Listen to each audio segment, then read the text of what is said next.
இந்த உடன்குடி பெருமாள்புரத்துல, தூத்துக்குடி மாவட்டம் உடன்குடி பெருமாள்புரத்துல என்ன அநியாயம் நடக்கு பாத்தீங்களா?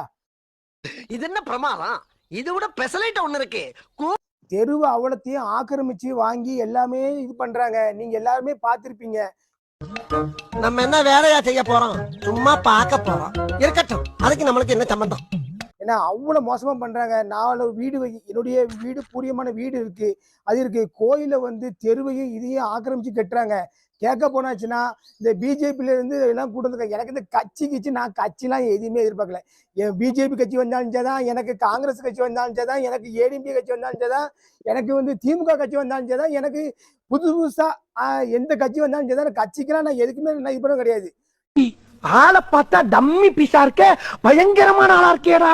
நான் என்ன சொல்றேன்னா, எனக்கு வந்து உண்மையான இது நீதி வேணும். ஏன்னா எல்லாருமே சேர்ந்து வந்து ரொம்ப வந்து அராஜகம் பண்றாங்க.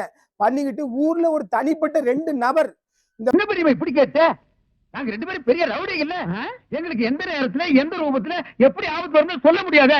கபால்ல சைக்கிள் செய்யற குருவி மூஞ்சில எறிஞ்சிட மாட்டேன். யார் மூஞ்சில?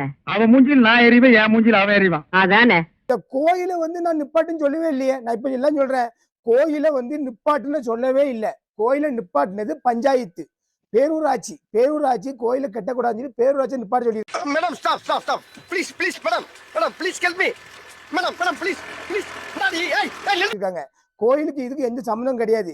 இவங்க எல்லாருமே வந்து கோயில் சமுதாய இடம்னு சொல்லி உண்டு பார்த்துருங்க.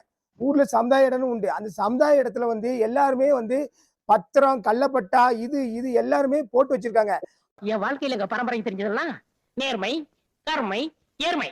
என்னமோ நான் வந்து பாகிஸ்தானங்கார மாதிரியும், இவங்க எங்க ஊர்ல இருக்கிற அவ்வளவு இந்தியாக்கார மாதிரியும் என்னங்க. எங்க அப்பா அப்பவே சொன்னான், மகனே உனக்கு ஆழமான எதிர்காலம் இருக்குடான்னு. ஆனா இப்படி ஆழமா இருக்கும்னு நான் எதிர்பார்க்கவே இல்லை.